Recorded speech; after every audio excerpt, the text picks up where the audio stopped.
आरोपी खरातनं पीडितेच्या मुलांनाही धमकी दिली होती असं तपास अधिकाऱ्यांकडून कोर्टासमोर सांगितलं गेलंय।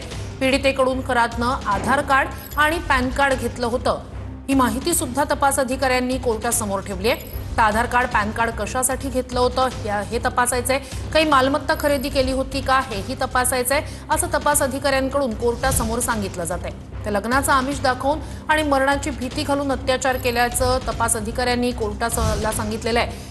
पीडिता गर्भवती झाल्यावर गर्भपातासाठी औषधही दिल्याचं तपासातून समोर आल्याचं तपास अधिकाऱ्यांनी कोर्टाला सांगितलंय। सध्या भोंदू खरातला व्हीसीद्वारे कोर्टासमोर हजर करण्यात आलेल्या पीडितेनं 12,000 रुपयात एक औषध खरेदी केलं होतं अशी माहिती तपास अधिकाऱ्यांनी दिली आहे। तर पीडिता गर्भवती झाल्यावर गर्भपातासाठी औषधही देण्यात आलं होतं अशी माहिती सरकारी वकिलांनी आता कोर्टासमोर ठेवली आहे। तर आरोपी खरातनं पीडितेच्या मुलांनाही धमकी दिली होती अशी माहिती तपास अधिकाऱ्यांनी दिली आहे। आरोपी खरातनं पीडितेच्या मुलांनाही धमकी दिली होती अशी माहिती तपास अधिकाऱ्यांनी कोर्टासमोर ठेवली। तर पीडिता गर्भवती झाल्यावर गर्भपातासाठी औषधही दिल्याची माहिती सरकारी वकिलांनी युक्तिवादादरम्यान कोर्टासमोर ठेवली आहे। पीडिता गर्भवती झाल्यावर गर्भपातासाठी औषध दिल्याचं सरकारी वकिलांनी कोर्टाला सांगितलंय। पीडितेनं 12,000 रुपयात एक औषध खरेदी केल्याचं तपास अधिकाऱ्यांनी कोर्टाला सांगितलंय। पीडितेकडून खरातनं आधार कार्ड पॅन कार्ड घेतलं होतं, आता हे नेमकं कशासाठी घेण्यात आलं होतं हे तपासायचंय असं सरकारी वकिलांनी कोर्टासमोर सांगितलंय। काही मालमत्ता खरेदी त्यातून करण्यात आली होती का हे तपासायचं असल्याचं सरकारी वकिलांनी सांगितलंय। लग्नाचं आमिष दाखवून आणि मरणाची भीती घालून पीडितेवर अत्याचार केल्याची माहिती सरकारी वकिलांनी कोर्टासमोर युक्तिवादादरम्यान ठेवली आहे। आरोपी खरातनं पीडितेच्या मुलांनाही धमकी दिली होती। तर भोंदू खरातला व्हीसीद्वारे कोर्टासमोर हजर करण्यात आलेलं आहे। सध्या सुनावणीला सुरुवात झालेली आहे। तपास अधिकाऱ्यांनी तपासाबाबत काही माहिती आणि तपासातनं जी बाब समोर आली आहे ते कोर्टासमोर ठेवले। दुसरीकडे सरकारी वकिलांकडून सुद्धा युक्तिवाद कोर्टासमोर सध्या केला जातोय। पीडिता गर्भवती झाल्यानंतर गर्भपातासाठी औषधं देण्यात आल्याची माहिती कोर्टासमोर युक्तिवादादरम्यान ठेवण्यात आली आहे। आरोपी खरातनं पीडितेच्या मुलांना सुद्धा धमकी दिल्याचं तपास अधिकाऱ्यांनी कोर्टासमोर सांगितलंय। तर भोंदू खरातच्या वकिलाचा आता युक्तिवाद सध्या कोर्टात सुरू आहे। अधिक या सगळ्या संदर्भात जाणून घेऊया आपले प्रतिनिधी चंदन पूजाधिकारी यांच्याकडून। चंदन, भोंदूच्या वकिलाकडून भोंदू खरातच्या वकिलाकडून नेमका काय युक्तिवाद केला जातोय कोर्टासमोर? निश्चितपणे श्रुती, भोंदूबाबा अशोक खरातचे जे वकील आहेत त्यांनी दोन महत्त्वाचे मुद्दे जे आहेत ते कोर्टासमोर मांडलेले आहेत। एक तर सगळ्यात महत्त्वाचा मुद्दा म्हणजे 14 दिवसांमध्ये पीडितेचा जबाब नोंदवून तपास सुरू होता असं रिमांडमध्ये लिहिलेलं आहे, याची त्यांनी न्यायालयाला आठवण करून दिली। म्हणजे याचा अर्थ असा की त्याच्या पुन्हा एकदा पोलीस कोठडीची आवश्यकता नाही असा अप्रत्यक्षपणे सरकारी वकिलांच्या दाव्यावर आरोपीचे वकील म्हणतात। आरोपीच्या वकिलांचं असं म्हणणं आहे की जो भोंदूबाबा अशोक खरात पहिल्यापासूनच जो पोलिसांच्या ताब्यात आहे आणि ही फिर्याद देखील त्याच वेळेची आहे, तर मग आतापर्यंत त्याचा तपास का नाही झाला। दुसरा महत्त्वाचा मुद्दा, आरोपीच्या वकिलांनी एक अत्यंत महत्त्वाचा मुद्दा उपस्थित केलेला आहे कोर्टामध्ये की भोंदूबाबा अशोक खरातचे काही व्हिडिओ जे आहेत ते अगदी जाणीवपूर्वक या ठिकाणी व्हायरल केले गेले असा एक गंभीर आरोप जो आहे तो आरोपीच्या वकिलांनी केलेला आहे। त्यामुळे या संपूर्ण प्रकरणामध्ये आरोपीला बदनाम करण्याचा पहिल्यापासूनच एक कट होता का असा प्रश्न देखील उपस्थित केला जातोय। यापूर्वी आपण बघितलं की जे तपास अधिकारी आहेत त्यांनी सातत्यानं हा मुद्दा मांडलेला आहे की अनेक तक्रारी त्याच्या विरोधात आलेल्या आहेत। आताचा जो हा मुद्दा आहे या गुन्ह्यामध्ये भोंदूबाबा अशोक खरातनं ज्या पीडितेला या ठिकाणी लैंगिक जिच्यावर अत्याचार केला तिच्या मुलांना देखील धमकवलेला आहे आणि त्याच्यामुळे त्या महिलेला धमकावून तिला भुरळ घालून तिच्यावर लैंगिक अत्याचार केला। ती महिला ज्यावेळेला गरोदर झाली त्यावेळेला त्या महिलेला या ठिकाणी गर्भ काढण्याच्या ज्या गोळ्या आहेत त्या या ठिकाणी देण्यात आल्या। आता या सगळ्या गोळ्या भोंदूबाबांना कुठून आणल्या त्याचा तपास पोलिसांना करायचा आहे। त्यासोबतच या सगळ्या प्रकरणामध्ये त्याच्यासोबत आणखी काही लोक जोडले गेलेले आहेत का याचा देखील तपास करायचा आहे आणि त्याच्यामुळे 7 दिवसांची पोलीस कोठडी जी आहे ती या ठिकाणी SITच्या वतीनं मागण्यात आलेली आहे। दुसरीकडे आरोपीचे वकिलांनी असं म्हटलेलं आहे की आरोपी ऑलरेडी तुमच्या ताब्यात आहे, या महिलेचा जो जबाब आहे तो यापूर्वी तुम्ही नोंदवलेला आहे, आरोपी तुमच्या ताब्यात असल्याकारणानं आता यापुढे वाढीव पोलीस कोठडीची आवश्यकता नाही।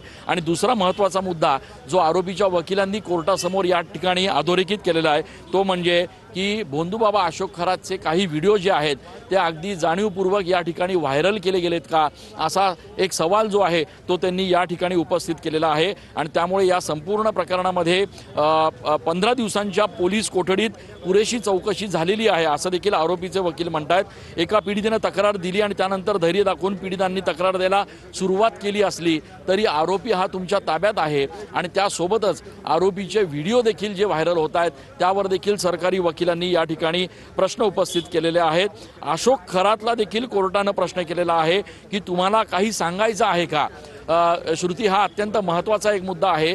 कोर्टानं व्हीसीद्वारे उपस्थित असलेल्या भोंदूबाबा अशोक खरातला सुद्धा या ठिकाणी विचारलेलं आहे की तुम्हाला काही सांगायचं आहे का, आणि त्यावर अशोक खरात यांनी नाही असं उत्तर दिलेलं आहे। त्याच्यामुळे कोर्टानं आरोपीला देखील, संशयित आरोपी भोंदूबाबा अशोक खरात जो आहे त्याला देखील या ठिकाणी प्रश्न उपस्थित केलेला आहे की त्यांना काही कोर्टासमोर सांगायचं आहे का। मात्र भोंदूबाबांना या ठिकाणी आपल्याला काही सांगायचं नाही असं उत्तर जे आहे ते या ठिकाणी दिलेलं आहे।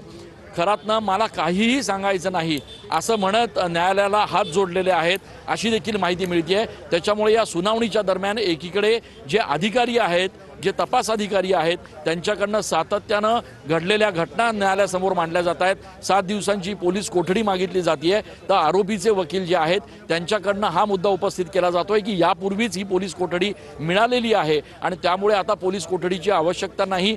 उलट त्यांचाच असा दावा आहे की काही जे व्हिडिओज आहेत भोंदूबाबा अशोक खरातचे ते संशयास्पदरित्या त्यांना बदनाम करण्यासाठी व्हायरल केले जात आहेत का, असा प्रश्न देखील त्यांनी या ठिकाणी उपस्थित केलेला आहे। आत्ताची जी महत्त्वाची माहिती अशी आहे ती अशी आहे की दोन्ही बाजूचा युक्तिवाद जो आहे तो पूर्ण झालेला आहे आणि पुढच्या काही मिनिटात या ठिकाणी न्यायालय आपला निर्णय जो आहे तो या ठिकाणी देण्याची शक्यता आहे। दोन्ही बाजूचे युक्तिवाद आपण तुम्हाला सांगितलं की नेमके कसे झालेत। न्यायालयात त्याला ज्यावेळेला व्हीसीद्वारे हजर करण्यात आलं त्यावेळेला न्यायालयानं पहिले अशोक खरातला विचारलं की तुम्हाला काही विचारायचं आहे का, काही सांगायचं आहे का। त्यावेळेला भोंदूबाबांना आपल्याला काही बोलायचं नाही असं म्हणत न्यायालयासमोर हात जोडले। त्याच्यानंतर तपास अधिकाऱ्यांनी या दुसऱ्या गुन्ह्यातील घडलेला सगळा घटनाक्रम जो आहे तो या ठिकाणी न्यायालयासमोर सांगितलेला आहे। सगळ्यात महत्त्वाचं म्हणजे या पीडित महिलेच्या मुलांना देखील भोंदूबाबांना धमकवलेला आहे। दुसरा महत्त्वाचा मुद्दा, गर्भपाताच्या ज्या गोळ्या आहेत त्या देखील या महिलेला देण्यात आल्या आणि या गोळ्या नेमक्या या भोंदूबाबांना कुठून आणल्या, कोणाकडनं आणल्या, काही मेडिकलचे लोक याच्यामध्ये सहभागी आहेत का, काही डॉक्टर शहरातले याच्यामध्ये सहभागी आहेत का, याचा देखील तपास करायचा आहे आणि त्यासाठी त्याची 7 दिवसांची पोलीस कोठडी हवी असं सरकारी वकिलांनी या ठिकाणी सांगितलेलं आहे। मात्र त्याला ऑब्जेक्ट करत आरोपीचे जे वकील आहेत त्यांनी या ठिकाणी असा मुद्दा मांडला की ऑलरेडी तुमच्याकडे आरोपी ताब्यात आहे। 15 दिवसांची पोलीस कोठडी आरोपीला यापूर्वीच मिळालेली आहे। जी पीडित महिला ज्याचा उल्लेख सरकारी वकील करतायत त्या पीडितेचा जबाब देखील आहे आणि त्यामुळे आता आणखी पोलीस कोठडीची आवश्यकता नाही। यासोबतच न्यायालयानं देखील आरोपीच्या वकिलांसमोर आरोपीला विचारलं की आरोपीला काही या ठिकाणी बोलायचं आहे का, भोंदूबाबा अशोक खरातला या ठिकाणी काही बोलायचं आहे का। त्यावर त्यांनी देखील आपल्याला काहीही बोलायचं नाही असं म्हणत हात जोडलेले आहेत। त्याच्यामुळे आता युक्तिवाद दोन्ही बाजूचा जो आहे तो पूर्ण झालेला आहे आणि पुढच्या काही वेळात या ठिकाणी न्यायालय आपला निर्णय जो आहे तो या ठिकाणी देणार आहे। याच्यामध्ये सगळ्यात महत्त्वाचं म्हणजे न्यायालयानं आता या प्रकरणामध्ये भोंदूबाबा अशोक खरातला पोलीस कोठडी देखील जरी सुनावली तरी तातडीनं जशी प्रक्रिया झाली की ही पोलीस कोठडी संपल्यानंतर त्याला पुन्हा एकदा या ठिकाणी न्यायालयात हजर करून दुसऱ्या गुन्ह्यामध्ये त्याच्यासाठी पोलीस कोठडी मागितली जाईल। आणि ही प्रक्रिया जी आहे ती काल जसं सूत्रांकडनं कळतंय की ही सातत्यानं प्रक्रिया जी आहे ती आता पुढच्या काही महिन्यात सुरू राहणार आहेत, कारण गुन्ह्यांची संख्या ही जवळपास 11 आहे। प्रत्येक गुन्ह्याचं इंट्रोगेशन वेगवेगळं होणार आहे। प्रत्येक गुन्ह्यामध्ये आता भोंदूबाबाला प्रत्यक्ष उपस्थित राहण्याची आवश्यकता जरी नसली आणि तो व्हीसीद्वारे उपस्थित जरी राहणार असला तरी युक्तिवाद मात्र कोर्टासमोर होणार आहे आणि युक्तिवादानंतर जे काही निर्णय होतील त्या निर्णयानुसार भोंदूबाबा अशोक खरातची मुवमेंट जी आहे ती या ठिकाणी केली जाणार आहे। SITच्या पथकाकडून जर त्याला पोलीस कोठडी मिळाली तर ती पोलीस कोठडी कायम ठेवून त्याची तपास जो आहे पुढचा प्रकरणांमधला तो या ठिकाणी केला जाणार आहे। त्याच्यामुळे एकूणच या संपूर्ण प्रकरणाची व्याप्ती जर आपण बघितली तर ही दिवसागणिक वाढत चाललेली आहे। मोठ्या प्रमाणात या ठिकाणी जे आहेत ते दावे प्रतिदावे केले जात आहेत। आरोपीच्या वकिलांनी आज जो मुद्दा उपस्थित केला आहे तो देखील महत्त्वाचा आहे की काही व्हिडिओज जे आहेत ते अगदी ठरून या ठिकाणी व्हायरल केले जात आहेत का, असा मुद्दा त्यांनी उपस्थित केलेला आहे। त्याच्यामुळे या सगळ्या प्रक्रियेमध्ये दोन्ही बाजूचा युक्तिवाद पूर्ण झालेला आहे आणि आता सगळ्यांचं लक्ष लागलेलं आहे की न्यायालय नेमकं आजच्या या सगळ्या प्रकरणामध्ये काय निर्णय देतं, कारण आजचं जे प्रकरण आहे त्याच्यामध्ये देखील तपासाची आवश्यकता आहे। 7 दिवसांची पोलीस कोठडी किमान मिळायला हवी अशी मागणी जी आहे ती या ठिकाणी सरकारी वकिलांकडून केली गेलेली आहे। न्यायालय दोन्ही बाजूचा सगळा युक्तिवाद संपल्यानंतर आता आपला निर्णय देणार आहे आणि त्याच्यानंतर तुम्ही जोडलेले राहाच असेल नेमकं काय आता युक्तिवाद पूर्ण झाल्यानंतर कोर्टाचा निकाल येतोय लक्ष असेल। एका पीडितेने धैर्य दाखवून तक्रार दिली असं सरकारी वकिलांनी